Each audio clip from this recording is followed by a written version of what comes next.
छठी माई के महिमा अपार बनलो हुनकर कार, बनलो हुनकर कार। हुनकर कृपा सो जो पायब खिलत घर सनसार, खिलत घर सनसार।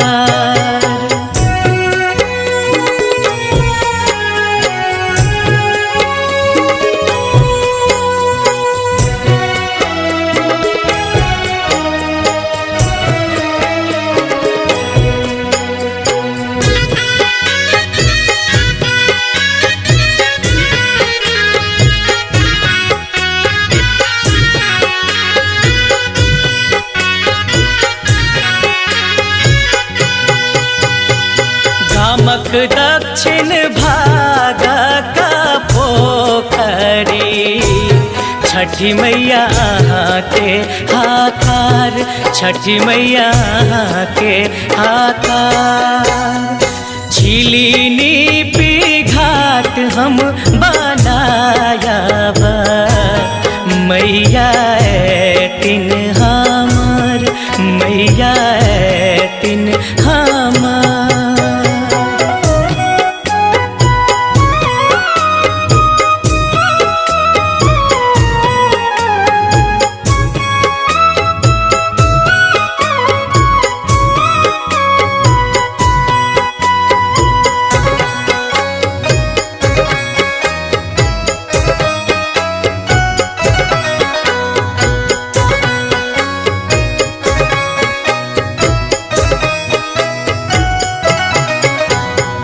डूबी उगी एला दिवाकर घाट पर साँझ भी नसर, घाट पर साँझ भी नसर।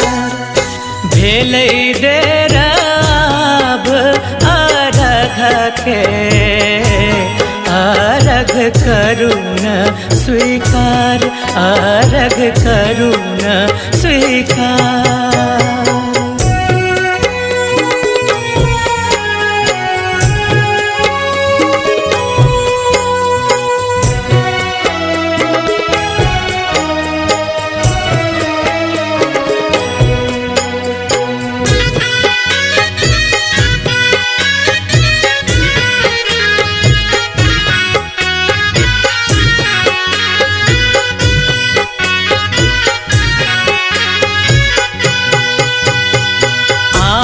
के बिना जगत में सौंसे रहते अन्हार, सौंसे रहते अन्हार। सबके मनोरथ के लो पूरा हमरो सुनियो पुकार, हमरो सुनियो पुकार। जन्मे सो हम छी अभागल दीनानाथ फेरू का पार, मनीषक फेरू का पार, इंद्र के फेरू का पार।